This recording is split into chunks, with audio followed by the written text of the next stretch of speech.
Hello, നമ്മുടെ weight loss ചാലഞ്ചിൻ്റെ day 16 ആണ് കേട്ടോ. അപ്പോൾ ഇന്ന് രാവിലെ മോർണിംഗ് ഡ്രിങ്ക് കുടിച്ചതിന് ശേഷം ഇന്നത്തെ എൻ്റെ ബ്രേക്ക്ഫാസ്റ്റ് എന്ന് പറയുന്നത് ഓട്സും ചിയ സീഡും കൂടിയാണ്. അപ്പോൾ ചിയ സീഡ് ഞാൻ തലേന്ന് കുതിർത്ത് വെച്ചിട്ടുണ്ടായിരുന്നു. ഓട്സ് രാവിലെ കാച്ചിയതാണ്, ഞാൻ ഗ്രൈൻഡ് ചെയ്തതല്ല.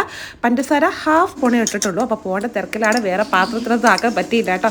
ബട്ട് ഞാൻ പറയട്ടെ, അടിപൊളി ബ്രേക്ക്ഫാസ്റ്റാണ്. ഉച്ച വരെ വിശക്കില്ല കേട്ടോ. അതിനുശേഷം ഞാൻ ഉച്ചയ്ക്ക് വന്നിട്ട് ഞാൻ ചോറ് കഴിച്ചു. ഇന്നലത്തെ സെയിം കറിയാണ്, 2 ദിവസത്തേക്കാണ് ഉണ്ടാക്കിയത്. എല്ലാം ഫ്രിഡ്ജിൽ അവിടെ വെച്ചിട്ടുണ്ടായിരുന്നു കേട്ടോ. ചിക്കൻ ഫ്രൈ ഉണ്ടായിരുന്നു, തൈര് നല്ല പ്രീബയോട്ടിക് ആണ് തൈര്, പിന്നെ മമ്പയറും അടിപൊളി പ്രോട്ടീനാണ്.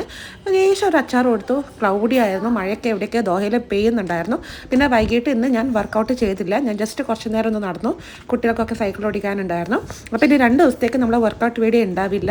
എനിക്ക് കുറച്ച് പേഴ്സണൽ തിരക്കുകളുണ്ട് കേട്ടോ. അപ്പോൾ അത് നിങ്ങളോടൊന്ന് പറയണം തോന്നി. അപ്പോൾ വീണ്ടും നമുക്ക് സൺഡേ നമ്മുടെ വർക്കൗട്ടും ബാക്കിയുള്ള കാര്യങ്ങളൊക്കെ സ്റ്റാർട്ട് ചെയ്യാം. നടക്കുകയാണ്, ഫ്ലാറ്റല്ല കേട്ടോ, സോറി, വില്ലയാണ്. വില്ലയുടെ താഴത്ത് ഇങ്ങനെ നടക്കുവാണ്. നല്ല കാറ്റാട്ടോ, അടിപൊളി കാറ്റാണ്. ഇച്ചിരി തണുപ്പും ഇച്ചിരി വെയിലൊക്കെ ഉള്ളൊരു ഇതാണ് കേട്ടോ. എൻ്റെ ബോഡി ഉണ്ടല്ലോ, എനിക്ക് നല്ല മാറ്റം ഫീൽ ചെയ്യുന്നുണ്ട്. എൻ്റെ ആ ഗുണ്ട് വയറൊക്കെ കുറച്ചൊന്ന് കുറഞ്ഞതുപോലെ. എന്തായാലും ഇനി ടൈം എടുക്കും, കാരണം ഞാൻ ഇപ്പോൾ എല്ലാവരോടും പറയുന്ന പോലെ ഏറ്റവും ലാസ്റ്റ് കുറയുന്നതും വയറാണ്. അപ്പോൾ അതിൻ്റെ ടൈം എന്തായാലും എടുക്കും. എനിക്ക് ഫേസിനായാലും നല്ല മാറ്റമുണ്ട് കേട്ടോ.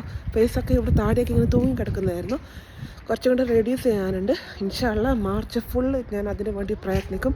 അപ്പോൾ ഓക്കെ, ഞാൻ നടക്കട്ടെ കേട്ടോ.